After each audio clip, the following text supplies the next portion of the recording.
Episode 8 of Invincible marks the Season 1 finale with Mark learning the truth about his father. It turns out Nolan lied about his home planet. He's actually part of Viltrum's elite task force, a group determined to conquer planets and make the Viltrum the greatest species in the universe.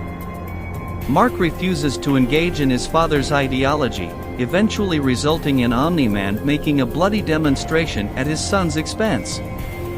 Mark is not happy and eventually goes toe-to-toe with his father. It's a brutal, nasty fight, one that sees Mark bathed in blood as the two square off.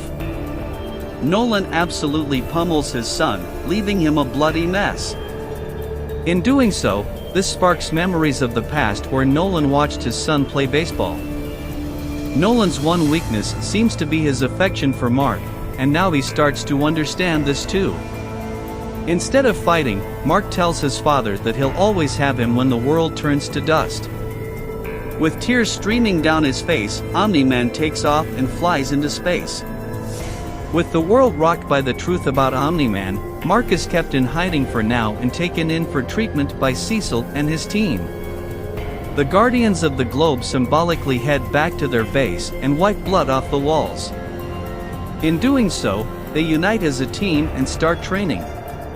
As Omni-Man speeds away from Earth and takes off for somewhere far away, Cecil gently encourages Mark to take over. Debbie is obviously still torn up about what's happened. In fact, she sits in bed and cries.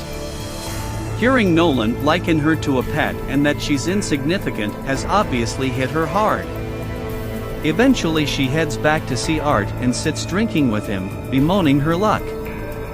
Meanwhile, Mark is called to an emergency.